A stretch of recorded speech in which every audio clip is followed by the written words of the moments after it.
عمرك شفت حد كعبه عالي لدرجة إنه افتكر إنه ملك الكون، وفي ليلة واحدة صحي لقى نفسه مش حيلته 8 رغيف عيش؟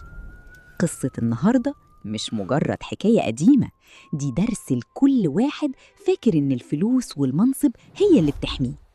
النهاردة هنحكي عن الراجل اللي خسر جنتين في غمضة عين بسبب كلمة واحدة. صلوا على النبي ويلا بينا نفتح كتاب الحكايات على حكاية جديدة من حكاية ديدو وليلي. وكان يا مكان ولا يحلى الكلام إلا بذكر النبي عليه أفضل الصلاة والسلام. حكايتنا بتبدأ براجل ربنا فتحها عليه من وسع، ما كانش عنده جنة واحدة، دول كانوا جنتين. تخيلوا معايا كده، شجر عنب محوط المكان ونخل عالي زي القصور، وفي وسطهم زرع ملوش آخر. والأجمل من كده إن ربنا شق ليهم نهر في النص عشان المية تبقى تحت إيدهم ليل نهار. الجنتين دول ما كانوش بيعطلوا أبداً، طول السنة طرح وخير، وزي ما ربنا وثق لنا ده في القرآن الكريم في سورة الكهف الآيات 32 و 33: وجعلنا لأحدهما جنتين من أعناب وحففناهما بنخل وجعلنا بينهما زرعا كلتا الجنتين آتت أكلها ولم تظلم منه شيئا وفجرنا خلالهما نهرا. صاحبنا ده بدل ما يحمد ربنا، الغرور عمى قلبه. في يوم وهو ماشي في وسط جنته ومعاه صاحبه الراجل المؤمن البسيط، بص للزرع والخير وقال بتكبر زي ما ربنا ذكر لنا في سورة الكهف الآية 34: أنا أكثر منك مالا وأعز نفرا.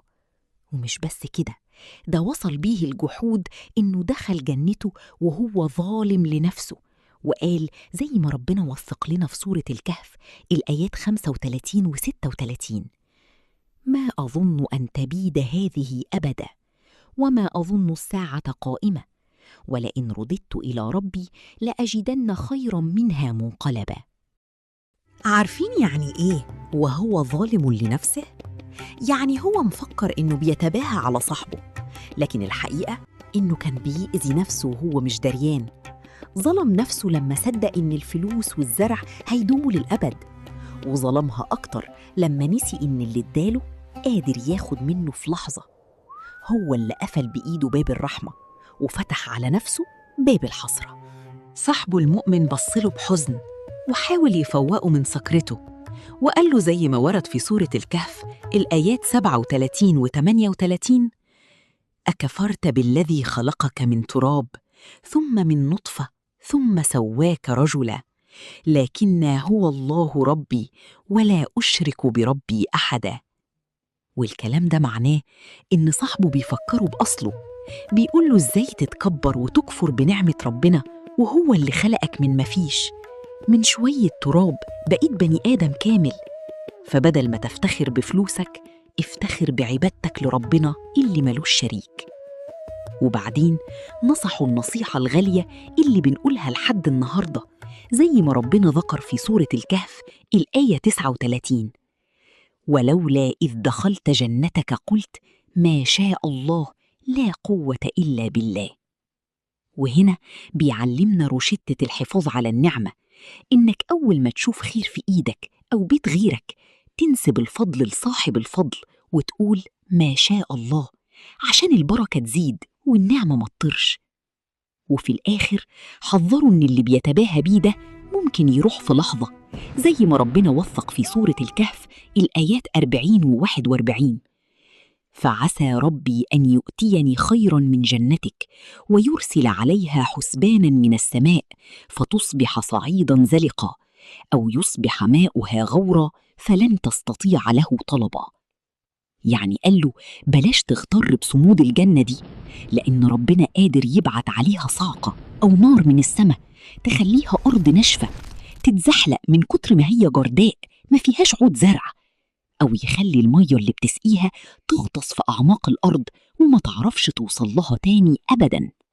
وللأسف الكلام ما أثرش فيه، والنصيحة ما لقيتش ودن تسمعها، وفضل غرقان في غروره لحد ما جه وقت الحساب.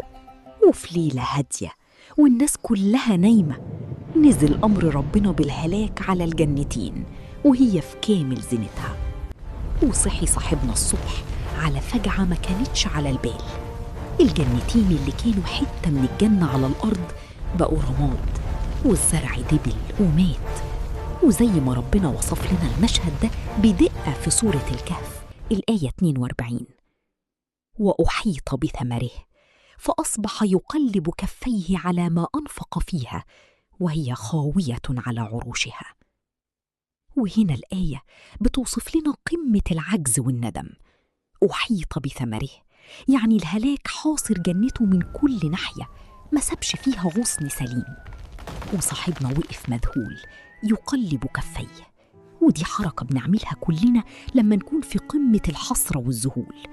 بيبص لإيده اللي كانت بتمسك الذهب والخير ولقاها فاضية، والجنة اللي كانت قايمة وشجرها عالي بقت خاوية على عروشها. يعني من شدة الدمار الشجر والأسوار وقعوا فوق بعض، وبقت الأرض مسطحة ومفيش فيها أثر للحياة. وقف الراجل يقلب كفوفه بحسرة ومرارة، وهو شايف شقى عمره كله وسنين التعب اتبخرت في ليلة واحدة. وبدل ما كان صوته عالي بكلمة أنا، صوته انكسر وبقى بيقول زي ما ربنا ذكر في سورة الكهف الآية 42: يا ليتني لم أشرك بربي أحدا. وهنا كانت الصدمة الحقيقية، إنه عرف متأخر إن سبب ضياع جنته ما كانش ريح ولا نار، لأ، ده كان شركه بالله وغروره اللي خلاه يفتكر إن النعمة ملكه هو مش رزق من الخالق. وللأسف الندم وقتها ما كانش هيرجع اللي فات، ولا العزوة ولا العيال اللي كان بيتباهى بيهم قدروا يمنعوا عنه أمر ربنا. وزي ما ربنا وثق لنا في سورة الكهف الآية 43: ولم تكن له فئة ينصرونه من دون الله وما كان منتصرا. يعني الراجل اللي كان شايف نفسه ملك الكون بفلوسه لقى نفسه لوحده تماما، مفيش قوة على الأرض قدرت تنقذ شجرة واحدة من جنته، وعرف إن القوة الحقيقية لله وحده. قصة صاحب الجنتين مش مجرد حكاية عن زرع وشجر ضاع، دي رسالة لكل واحد فينا بتقول إن النعمة محتاجة شكر مش فخر، وإن كلمة ما شاء الله لا قوة إلا بالله مش بس كلمة بنقولها، دي حصن بيحمي بيوتنا وأرزاقنا من الزوال.